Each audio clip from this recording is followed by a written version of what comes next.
আসসালামু আলাইকুম সম্মানিত দর্শক, আজকে আপনাদেরকে আমরা একটি ব্যতিক্রমধর্মী ভিডিও উপহার দেব। আজকের ভিডিওটির টপিক হচ্ছে মানুষের শরীর থেকে কিভাবে জিন ভূত তাড়ায়। তো জিন ভূত তাড়ানোর এই ফুল ভিডিওটা দেখতে হলে আপনারা ধৈর্য ধরে আমাদের সাথেই থাকুন। আমরা শেষ পর্যন্ত আপনাদেরকে এই ভিডিওটির মাধ্যমে বোঝাতে সক্ষম হব ইনশাআল্লাহ কিভাবে একজন মানুষের শরীর থেকে জিন ভূত তাড়ায়। তো আমরা যাচ্ছি, আপনারা আশা করছি আমাদের সাথেই থাকবেন। তো আমরা এখন গাড়ি থেকে নেমে পায়ে হেঁটেই তাদের বাড়ির উদ্দেশ্যে রওনা দিচ্ছি। তো আপনারা আমাদের সাথেই থাকুন। তো আমরা তাদের বাড়ির কাছাকাছি চলে আসছি। তাদের বাড়ির সামনেই একটি সাঁকো দেখতে পেলাম। আমরা এখন সাঁকোটি পেরোচ্ছি। তো ফাইনালি আমরা সাঁকোটি পেরিয়ে আসছি। তো আমরা সেই রুগীর বাড়ির কাছাকাছি চলে আসছি। আপনারা একটি সাউন্ড শুনতে পাচ্ছেন, ওই বাসা থেকেই সাধারণত সাউন্ড আসছে। আমরা তাদের দরজার কাছাকাছি চলে আসছি। আপনারা দেখতে পাচ্ছেন তাদের দরজাটি বন্ধ আছে।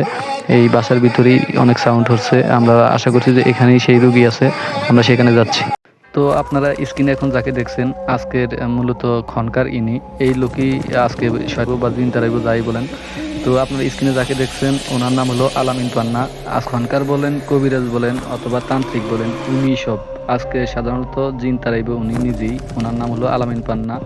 তো আপনারা ভিডিওটি শেষ পর্যন্ত দেখুন, আমাদের সাথেই থাকুন। তো আপনারা দেখতে পাচ্ছেন জিন তাড়ানোর জন্য যে সমস্ত সামগ্রী ব্যবহার করা লাগে। এখানে মোমবাতি জ্বালিয়েছে আর রুগীটি শুয়ে পড়েছে, আপনারা দেখতে পাচ্ছেন। তো আমাদের ভিডিওটি এখানে করার নিষিদ্ধ ছিল, এর জন্য আমরা গোপনে গোপনে ভিডিও করতেছি। আপনারা দেখতে পাচ্ছেন যে আমাদের ক্যামেরার সামনে একজন হাত দিয়েছিল। তারা এটাই বলতে চাইছিল যে আপনারা ভিডিও করেন না, ঠিক আছে। তারপরও আমরা গোপনে গোপনে আপনাদেরকে ভিডিওটা দেখানোর চেষ্টা করছি। আমাদের সাথেই থাকুন এবং ভিডিওটি শেষ পর্যন্ত উপভোগ করুন। তো আপনারা দেখছেন যে মহিলাটি সে শোয়া থেকে উঠে এখন বসেছে এবং কি নাচানাচি করতেছে। তার ভিতর নাকি জিন এসেছে। তো এখনকার বিভিন্ন তাবিজ তোমার দিতেছে এবং এই জায়গায় পানি পড়া ছিটতেছে, মাঝে মধ্যে ছিটতেই মহিলায় নাচানাচি করতে আছে। দেখতে পাচ্ছেন কি নাচা।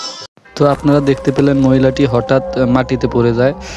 তারপরে এখনকারে জিজ্ঞেস করলাম উনি পড়ে গেলেন কেন। তো উনি বললো যে আমি পরা পানি ছিটাইছি এবং ওনার শরীর থেকে সেই জিনটি এখন চলে গেছে। তো আপনারা কতটুকু বিশ্বাস করেন আমি জানি না। এভাবে আদৌ কি সম্ভব মানুষের শরীর থেকে জিন পরি তাড়ানো, সেটা আপনারা আমাদের কমেন্ট বক্সে জানিয়ে যাবেন।